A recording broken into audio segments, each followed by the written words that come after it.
Hello friend, स्वागत है आपका अपने चैनल आज क्लास में। आज की इस वीडियो में गणित के काफ़ी महत्वपूर्ण सब्जेक्टिव प्रश्न हम आपको बताएंगे जो आपके फाइनल बोर्ड परीक्षा के लिए काफ़ी महत्वपूर्ण रहेगा। तो एक भी प्रश्न आप लोग स्किप मत कीजिएगा, वीडियो को प्लीज़ आप लोग शुरू से लेके अंत तक देखिएगा। और चैनल को अभी तक आप सब्सक्राइब नहीं किए हैं तो चैनल को सब्सक्राइब कर लीजिएगा। और सब्सक्राइब करने के बाद एक बेल आइकन आता है तो बेल आइकन को दबा के ऑल पे कर लीजिएगा, ताकि जब भी लाइव क्लास हो तो आपके पास नोटिफिकेशन पहुंचता रहे। तो आइए शुरू करते हैं पहले नंबर प्रश्न से।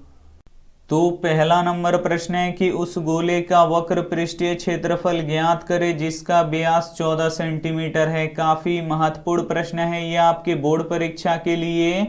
आपको उस गोले का वक्र पृष्ठीय क्षेत्रफल ज्ञात करना है जिसका व्यास 14 सेंटीमीटर दिया है। तो गोले का वक्र पृष्ठीय क्षेत्रफल का फॉर्मूला क्या होता है? तो 4 पाई आर स्क्वायर होता है। यहाँ पे पाई का मान कितना होता है? 22/7 होता है। और आर क्या है? त्रिज्या है, तो यहाँ पे आपको त्रिज्या का मान रखना पड़ेगा। लेकिन यहाँ पे देखिए गोले का व्यास दिया हुआ है, तो व्यास दिया है तो हम सबसे पहले त्रिज्या निकालेंगे। तो यहाँ पे सबसे पहले लिखेंगे हल। और यहाँ पे देखिए गोला का व्यास दिया है तो उसको हम लिख देंगे। तो हम यहाँ पे लिख देते हैं गोला का व्यास। और गोला का व्यास कितना दिया है? तो 14 सेंटीमीटर दिया है। तो इस व्यास से हम त्रिज्या निकालेंगे। तो हम यहाँ पे लिख देते हैं गोला का त्रिज्या। और यहाँ पे देखिए त्रिज्या का फॉर्मूला क्या होता है? तो इसका फॉर्मूला होता है व्यास बटा 2। अब यहाँ पे देखिए व्यास कितना दिया है? 14 सेंटीमीटर दिया है। और बट्टा के नीचे 2 है तो हम यहाँ पे 2 लिख देंगे। और 2 से 14 कितना बार में कट जाएगा? 7 बार में कट जाएगा। तो हमारा त्रिज्या कितना निकल गया? 7 सेंटीमीटर निकल गया। अब हम यहाँ पे गोले का वक्र पृष्ठीय क्षेत्रफल निकालेंगे। तो हम यहाँ पे लिख देते हैं गोला का वक्र पृष्ठीय क्षेत्रफल। हम यहाँ पे लिख देते हैं गोला का वक्र पृष्ठीय क्षेत्रफल। और गोला का वक्र पृष्ठीय क्षेत्रफल का फॉर्मूला क्या होता है? 4 पाई आर स्क्वायर होता है। तो यहाँ पे 4 है तो 4। और यहाँ पे देखिए पाई का मान आपको कितना लेना है? 22/7 लेना है। और यहाँ पे देखिए त्रिज्या का मान कितना निकला है? 7 सेंटीमीटर निकला है। तो यहाँ पे लिख देंगे 7 सेंटीमीटर। और इसका स्क्वायर है तो हम भी यहाँ पे इसका स्क्वायर कर देंगे। अब यहाँ पे देखिए 4 है तो 4, गुणा है तो गुणा, 22/7 है तो 22/7। अब यहाँ पे देखिए 7 का स्क्वायर करेंगे तो ये 49 हो जाएगा। और सेंटीमीटर का स्क्वायर करेंगे तो ये सेंटीमीटर स्क्वायर हो जाएगा। और 7 से 49 कितना बार में कटेगा? तो 7 से 49 7 बार में कट जाएगा। तो यहाँ पे देखिए 4 में 22 से गुणा करेंगे तो ये कितना हो जाएगा? 88। और यहाँ पे हो जाएगा हमारा 7 सेंटीमीटर स्क्वायर। अब आपको क्या करना है कि 88 में 7 से गुणा कर देना है। तो कर लीजिए। 8 सते कितना हो जाएगा? 56 के 6 हाथ में लगा 5, 8 सते 56 और 5 कितना हो जाएगा? 61 हो जाएगा। यानी हमारा 616 सेंटीमीटर स्क्वायर निकल जाएगा। तो उम्मीद करते हैं ये प्रश्न आपको काफी अच्छी तरीके से समझ में आ गया होगा। आइए देखते हैं अगला प्रश्न 2 नंबर प्रश्न है कि एपी के प्रथम 4 पद ज्ञात करें यदि प्रथम पद 10 तथा सार व अंतर 10 है। काफी महत्वपूर्ण प्रश्न है ये आपके बोर्ड परीक्षा के लिए। यहाँ पे एपी के आपको 4 पद निकालना है, यानी पहला पद निकालना है, दूसरा पद निकालना है, तीसरा पद निकालना है, चौथा पद निकालना है। जिसके लिए यहाँ पे प्रथम पद 10 दिया है। और प्रथम पद को किससे सूचित करते हैं? ए से सूचित करते हैं। तो ए का मान यहाँ पे 10 दिया है। और सार व अंतर यहाँ पे 10 दिया है। और सार व अंतर को किससे सूचित करते हैं? डी से सूचित करते हैं। और डी का मान कितना दिया है? 10 दिया है। तो आपको एपी का प्रथम 4 पद निकालना है। तो सबसे पहले हम यहाँ पे मान लेंगे कि माना कि एपी का प्रथम पद ए तथा सार व अंतर डी है। तो सबसे पहले लिखते हैं यहाँ पे हल। और हम यहाँ पे मान लेंगे। तो हम यहाँ पे लिख देते हैं माना कि एपी का प्रथम पद ए तथा सार व अंतर सार्व अंतर डी है। हम यहाँ पे मान लेंगे कि माना कि एपी का प्रथम पद ए है तथा सार्व अंतर क्या है, डी है। तो यहाँ पे ए का मान कितना दिया है, तो यहाँ पे देखिए ए क्या है, प्रथम पद है, और प्रथम पद का मान कितना दिया है, 10 दिया है। तो यहाँ पे लिख देंगे 10। और यहाँ पे डी का मान कितना दिया है, तो डी क्या है, सार्व अंतर है, और सार्व अंतर कितना दिया है, 10 दिया है। अब आपको क्या करना है कि पहला पद निकालना है। तो हम लिख देते हैं यहाँ पे पहला पद, यहाँ पे हम लिख देते हैं पहला पद, और पहला पद का फॉर्मूला क्या होता है, ए होता है, और ए का मान कितना है, यहाँ पे ए का मान 10 है। तो यहाँ पे पहला पद कितना निकल गया, 10 निकल गया। अब हम यहाँ पे दूसरा पद निकालेंगे। तो दूसरा पद का फॉर्मूला क्या होता है, तो a प्लस डी होता है। तो यहाँ पे a का मान कितना है, 10 है। तो यहाँ पे a की जगह पे 10 लिख देंगे, और d का मान कितना है, 10 है। तो यहाँ भी 10 लिख देंगे। तो यहाँ पे देखिए 10 और 10 कितना हो जाएगा, 20 हो जाएगा। अब हम यहाँ पे तीसरा पद निकालेंगे। तो तीसरा पद का फॉर्मूला क्या होता है, तो a प्लस 2d होता है। तो a का मान कितना है, 10 है, प्लस है तो प्लस 2 है तो 2, और डी का भी मान कितना है, 10 है। तो यहाँ पे लिख देंगे 10। सबसे पहले आपको गुणा कराना है। तो 2 दहिया कितना हो जाएगा, 20 हो जाएगा, और 20 में 10 जोड़ेंगे तो कितना हो जाएगा, 30 हो जाएगा। तो यहाँ पे तीसरा पद निकल गया। अब हम यहाँ पे चौथा पद निकालेंगे। तो चौथा पद का फॉर्मूला क्या होता है, a प्लस 3d होता है। तो a का मान कितना है, 10 है, प्लस है तो प्लस 3 है तो 3, और d का मान कितना है, 10 है। तो यहाँ पे लिख देंगे 10। अब यहाँ पे देखिए 10 है तो 10, प्लस है तो प्लस, 3 दहिया कितना हो जाएगा, यहाँ पे 30 हो जाएगा। 10 और 30 जोड़ेंगे तो कितना हो जाएगा, 40 हो जाएगा। तो यहाँ पे देखिए एपी के प्रथम हम 4 पद निकाल दिए हैं। तो हम यहाँ पे लिख देते हैं एपी के 4 पद। यहाँ पे देखिए पहला पद कितना निकला है, 10 निकला है, और दूसरा पद कितना निकला है, 20 निकला है, और तीसरा पद कितना निकला है, 30 निकला है, और चौथा पद कितना निकला है, 40 निकला है। तो उम्मीद करते हैं ये प्रश्न आपको काफी अच्छी तरीके से समझ में आ गया होगा। अगर आपको समझ में आ रहा है तो प्लीज आप लोग वीडियो को एकदम शुरू से लेके अंत तक देखिएगा, और वीडियो को अभी तक आप लाइक नहीं किए तो प्लीज आप लोग वीडियो को लाइक भी कर दीजिएगा। आइए देखते हैं अगला प्रश्न 3 नंबर प्रश्न है कि समीकरणों के निम्न युग्म को हल करें। काफी महत्वपूर्ण प्रश्न है ये आपके बोर्ड परीक्षा के लिए। जो ये 2 समीकरण दिया है इसको आपको हल करना है।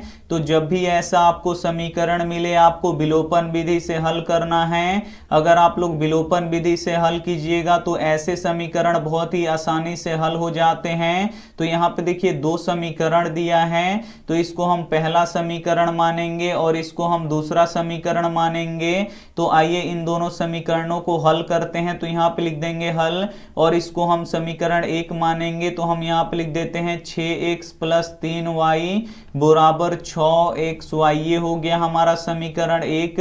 अब हम इसको समीकरण 2 मानेंगे। तो हम यहाँ पे लिख देते हैं 2x प्लस 4y बराबर 5xy। ये हो गया हमारा समीकरण 2। अब इन दोनों समीकरणों को आपको विलोपन विधि से सॉल्व करना है। तो यहाँ पे हम x वाले को बराबर करेंगे।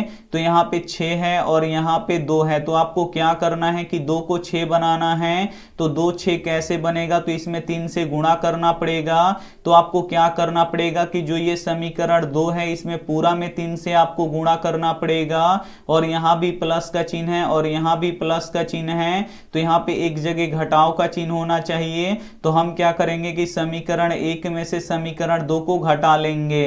तो यहाँ पे देखिए आपको समीकरण 1 में कुछ भी नहीं करना है, तो उसको वैसे ही लिख दीजिए। यहाँ पे हम समीकरण 1 लिख देते हैं। अब क्या करना है कि समीकरण 1 में से समीकरण 2 को आपको घटाना है, और कैसे घटाना है, तो 3 से गुणा करके आपको घटाना है। तो समीकरण 1 में कुछ भी नहीं करना है, तो उसको वैसे ही लिख दीजिए। यहाँ पे 6x प्लस 3y बराबर 6xy। ये हो गया हमारा समीकरण 1। अब आपको क्या करना है कि कि समीकरण 2 में 3 से गुणा करके लिखना है। तो यहाँ पे 3 दूना कितना हो जाएगा 6x हो जाएगा, और यहाँ पे 4 तिया कितना हो जाएगा 12y हो जाएगा, और यहाँ पे हो जाएगा 5 तिया 15xy, और यहाँ पे देखिए ये हो गया हमारा समीकरण 2। और समीकरण 2 में हम किससे गुणा कर चुके हैं 3 से गुणा कर चुके हैं। अब आपको यहाँ पे घटाना है, तो यहाँ पे प्लस का चिन्ह है तो यहाँ पे माइनस हो जाएगा, और यहाँ भी प्लस का चिन्ह है तो यहाँ पे माइनस हो जाएगा, और यहाँ भी कुछ भी जहाँ पे चिन्ह नहीं होता है वहां पे प्लस का चिन्ह होता है, तो यहाँ भी प्लस है तो यहाँ भी क्या हो जाएगा माइनस हो जाएगा। तो यहाँ पे +6 और -6 क्या हो जाएगा कट जाएगा, और यहाँ पे देखिए 3y में से 12y घटेगा तो माइनस यहाँ पे 9y बचेगा, और यहाँ पे देखिए 6xy में से 15xy घटेगा तो यहाँ पे -9xy बचेगा। तो यहाँ पे माइनस से माइनस कट जाएगा, 9 से 9 कट जाएगा, y से y कट जाएगा, तो इधर सब कट गया तो क्या बचा 1 बचा, और उधर क्या बचा केवल x बचा। इसको हम सीधा करके लिख देंगे, या करके x बराबर कितना निकल गया 1 निकल गया। अब आपको क्या करना है कि x का मान आप समीकरण 1 में भी रख सकते हैं, समीकरण 2 में भी रख सकते हैं, तो हम समीकरण 1 में रख देते हैं। तो हम यहाँ पे लिख देंगे x बराबर 1 समीकरण 1 में रखने पर, तो हम यहाँ पे लिख देते हैं x बराबर 1 समीकरण 1 में रखने पर, यहाँ पे हम लिख देते हैं रखने पर। अब यहाँ पे देखिए आपको समीकरण 1 लिखना पड़ेगा, तो यहाँ पे लिख दीजिए 6x + 3y बराबर 6xy। अब यहाँ पे देखिए 6 है तो 6, और x के जगह पे आपको कितना रखना है x रखना है, क्योंकि x का मान कितना है 1 है, प्लस है तो प्लस, और यहाँ पे 3y वैसे ही छोड़ दीजिए क्योंकि y का मान नहीं पता है। अब यहाँ पे देखिए 6 है तो 6, और x के जगह पे आपको 1 रखना है, और यहाँ पे y है तो y। अब यहाँ पे देखिए 6 में 1 से गुणा होगा तो यहाँ पे 6 ही रहेगा, और यहाँ पे 3y, और यहाँ पे देखिए 6 में 1 से गुणा होगा तो 6 ही रहेगा, और 6 में y से गुणा हो जाएगा तो ये क्या हो जाएगा 6y हो जाएगा। अब आपको क्या करना है y का मान निकालना है, तो 3y इधर जोड़ रहा है तो बराबर की इधर आके क्या करेगा घटा देगा, यानी 6 बराबर क्या हो जाएगा 6y - 3y हो जाएगा। अब यहाँ पे देखिए 6 बराबर क्या हो जाएगा 6y में से 3y घट जाएगा तो कितना बचेगा 3y बचेगा। अब आपको यहाँ से y का मान ज्ञात करना है, तो 3 इधर गुणा कर रहा है तो इधर आके भाग करेगा, भाग करने का अर्थ ये बट्टा के नीचे चला आएगा, और उधर बचेगा हमारा y, और 3 से 6 कितना बार में कट जाएगा 2 बार में कट जाएगा, तो 2 बराबर हमारा क्या निकल गया y निकल गया। अब इसे या करके सीधा कर देंगे y बराबर 2, तो हमारा x का मान कितना निकला 1 निकला, और y का मान कितना निकला 2 निकला। तो उम्मीद करते हैं ये प्रश्न आपको काफी अच्छी तरीके से समझ में आ गया होगा, और ऐसे ही प्रश्न फाइनल बोर्ड परीक्षा में पूछे जाते हैं। आइए देखते हैं अगला प्रश्न 4 नंबर प्रश्न है कि यदि tan a + b बराबर √3 और tan a - b बराबर 1/√3 हो तो कोण a और कोण b का मान ज्ञात करें। काफी महत्वपूर्ण प्रश्न है यह आपके बोर्ड परीक्षा के लिए। यहाँ पे आपको कोण a और कोण b का मान ज्ञात करना है, तो आइए निकालते हैं। सबसे पहले लिखेंगे यहाँ पे हल, और यहाँ पे दिया है tan a + b, यहाँ पे देखिए a + b बराबर कितना दिया है √3 दिया है, तो यहाँ से आपको a और b का मान ज्ञात करना है। तो यहाँ से सबसे पहले आपको tan को हटाना पड़ेगा, और tan कैसे हटेगा, तो बराबर के इधर भी एक tan रहता तो tan से tan कट जाता, तो यहाँ पे आपको देखना पड़ेगा कि √3 का मान tan में कितना होता है, तो tan 60 डिग्री का मान √3 होता है, तो √3 के जगह पे हम tan 60 डिग्री लिख देंगे। तो यहाँ पे देखिए tan a + b है तो यहाँ पे लिख देंगे a + b, और √3 के जगह पे हम कितना लिखेंगे, तो tan 60 डिग्री लिखेंगे, क्योंकि tan 60 डिग्री का मान कितना होता है √3 होता है। तो यहाँ पे tan से tan क्या हो जाएगा कट जाएगा, यहाँ पे a + b बराबर कितना निकल गया, यहाँ पे 60 डिग्री निकल गया, और ये हो गया हमारा समीकरण 1। अब हम पुनः जो दूसरा समीकरण दिया है उसको ही ऐसे ही करेंगे। यहाँ पे देखिए tan a - b बराबर कितना दिया है, तो tan a - b बराबर 1/√3 दिया है, तो यहाँ से भी आपको tan हटाना है तो यहाँ पे देखना पड़ेगा कि tan कितने डिग्री का मान 1/√3 होता है। तो tan 30 डिग्री का मान 1/√3 होता है। तो इसके जगह पे हम tan 30 डिग्री रख देंगे। तो यहाँ पे देखिए tan है तो tan, अब यहाँ पे a माइनस बी है तो a माइनस बी, और 1/√3 के जगह पे हम क्या लिख देंगे, यहाँ पे tan 30 डिग्री लिख देंगे, क्योंकि tan 30 डिग्री का मान कितना होता है 1/√3 होता है। तो यहाँ से tan क्या हो जाएगा, कट जाएगा, a माइनस बी बराबर कितना निकल गया, 30 डिग्री निकल गया। और ये हो गया हमारा समीकरण 2। अब यहाँ पे देखिए एक समीकरण 1 निकल गया, एक समीकरण 2 निकल गया। अब इसे आप प्रतिस्थापन विधि, विलोपन विधि से भी बना सकते हैं। तो हम यहाँ पे विलोपन विधि का प्रयोग करेंगे। हम क्या करेंगे, यहाँ पे b बराबर है और दोनों का चिन्ह अलग अलग है। तो हम क्या करेंगे कि समीकरण 1 को और समीकरण 2 को जोड़ देंगे। तो यहाँ पे लिख देते हैं समीकरण 1 प्लस समीकरण 2 से। तो हम यहाँ पे लिख देते हैं समीकरण 1 प्लस समीकरण 2 से। तो यहाँ पे देखिए समीकरण 1 कितना है, a प्लस बी बराबर यहाँ पे 60 डिग्री है, और यहाँ पे समीकरण 2 क्या है, a माइनस बी बराबर यहाँ पे 30 डिग्री है। अब यहाँ पे देखिए यहाँ पे प्लस बी और माइनस बी कट जाएगा, a और a जोड़ेंगे तो ये 2a हो जाएगा। 2a बराबर कितना हो जाएगा, यहाँ पे 60 और 30 कितना हो जाएगा, 90 डिग्री हो जाएगा। अब यहाँ पे देखिए 2a बराबर कितना यहाँ पे है, 90 डिग्री है। तो आपको a का मान निकालना है, बोल रहे हैं यहाँ पे कोण a का मान ज्ञात कीजिए। तो 2 इधर गुणा कर रहा है तो इधर आके भाग करेगा नहीं, a बराबर कितना हो जाएगा, 90 डिग्री बटा 2 हो जाएगा। और 2 से 90 कितना बार में कट जाएगा, 45 बार में कट जाएगा। तो a का मान कितना निकल गया, यहाँ पे 45 डिग्री निकल गया। अब आपको क्या करना है, a का मान आप समीकरण 1 में भी रख सकते हैं, समीकरण 2 में भी रख सकते हैं। तो हम a का मान क्या करेंगे, समीकरण 1 में रख देंगे। तो हम लिखेंगे यहाँ पे a बराबर 45 डिग्री का मान, हम यहाँ पे लिख देंगे का मान समीकरण 1 में रखने पर, हम यहाँ पे लिख देते हैं समीकरण 1 में रखने पर। अब यहाँ पे देखिए समीकरण 1 आपको लिखना पड़ेगा, a प्लस बी बराबर कितना है, 60 डिग्री है, ये समीकरण 1 है। अब यहाँ पे देखिए a का मान कितना निकल गया है, 45 डिग्री, और यहाँ पे b है तो यहाँ पे लिख देंगे b, और इधर 60 डिग्री है तो इधर लिख देंगे 60 डिग्री। अब यहाँ पे आपको b का मान ज्ञात करना है, तो 45 इधर जोड़ रहा है तो बराबर के उधर जाके क्या करेगा, घटा देगा। तो इधर बचेगा हमारा b, और बराबर के उधर क्या हो जाएगा 45, यहाँ पे 60 डिग्री माइनस क्या हो जाएगा 45 डिग्री। तो b बराबर कितना हो जाएगा, 60 डिग्री में से 45 डिग्री घटेगा 15 डिग्री बचेगा। तो हमारा a का मान कितना निकल गया, 45 डिग्री निकल गया, और b का मान कितना निकल गया, 15 डिग्री निकल गया। और यही क्या हो जाएगा, हमारा बिल्कुल ही सही आंसर हो जाएगा। तो उम्मीद करते हैं ये भी प्रश्न आपको काफी अच्छी तरीके से समझ में आ गया होगा। आइए देखते हैं अगला प्रश्न 5 नंबर।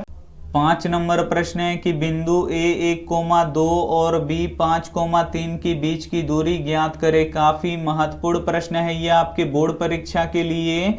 एक बिंदु है यहाँ पे a और एक बिंदु है यहाँ पे b, इन दोनों बिंदुओं के बीच की दूरी आपको निकालना है। तो आइए निकालते हैं। सबसे पहले लिखेंगे यहाँ पे हल, और एक बिंदु यहाँ पे a दिया है जिसका निर्देशांक यहाँ पे 1,2 दिया है, और एक बिंदु यहाँ पे दिया है b जिसका निर्देशांक यहाँ पे 5,3 दिया है, और इन दोनों बिंदुओं के बीच की दूरी आपको निकालना है। तो आइए हम यहाँ पे निकालते हैं। यहाँ पे लिखेंगे AB की बीच की दूरी, हम यहाँ पे लिख देते हैं AB की बीच की दूरी, यहाँ पे हम लिख देते हैं AB की बीच की दूरी। और बीच की दूरी का फॉर्मूला क्या होता है, √x2 माइनस x1 का the whole square plus y2 minus y1 का द होल स्क्वायर। अब आपको क्या करना है कि यहाँ पे आपको x2 का मान रखना है, यहाँ पे x1 का मान रखना है, यहाँ पे आपको y2 का मान रखना है, और यहाँ पे आपको y1 का मान रखना है। तो इसका मान आएगा कहाँ से, तो ये पहला बिंदु है, और इसमें का जो पहला वाला होता है ये x1 होता है, और दूसरा वाला y1 होता है, और ये दूसरा वाला बिंदु में का जो पहला वाला होता है ये x2 होता है, और जो दूसरा वाला होता है ये y2 होता है। तो बस यहाँ पे आपको रख देना है। तो x2 का मान यहाँ पे 5 है तो यहाँ पे लिख देंगे 5, माइनस है तो माइनस, x1 का मान कितना है 1 है तो यहाँ पे लिख देंगे 1 और इसका स्क्वायर है तो स्क्वायर दे देंगे, प्लस है तो प्लस, यहाँ पे आपको y2 का मान रखना है तो y2 का मान कितना है 3 है तो यहाँ पे लिख देंगे 3, और y1 का मान यहाँ पे देख सकते हैं 2 है तो यहाँ पे लिख देंगे 2, और इसका भी स्क्वायर है तो हम भी यहाँ पे इसका स्क्वायर कर देंगे। अब यहाँ पे हम घटा लेंगे तो यहाँ पे देखिए 5 में से 1 घटेगा तो कितना बचेगा 4 बचेगा, और यहाँ पे इसका स्क्वायर है तो हम भी यहाँ पे स्क्वायर कर देंगे। यहाँ पे देखिए 3 में से 2 घटेगा तो कितना बचेगा 1 बचेगा, और यहाँ भी इसका स्क्वायर है तो हम भी यहाँ पे स्क्वायर कर लेंगे।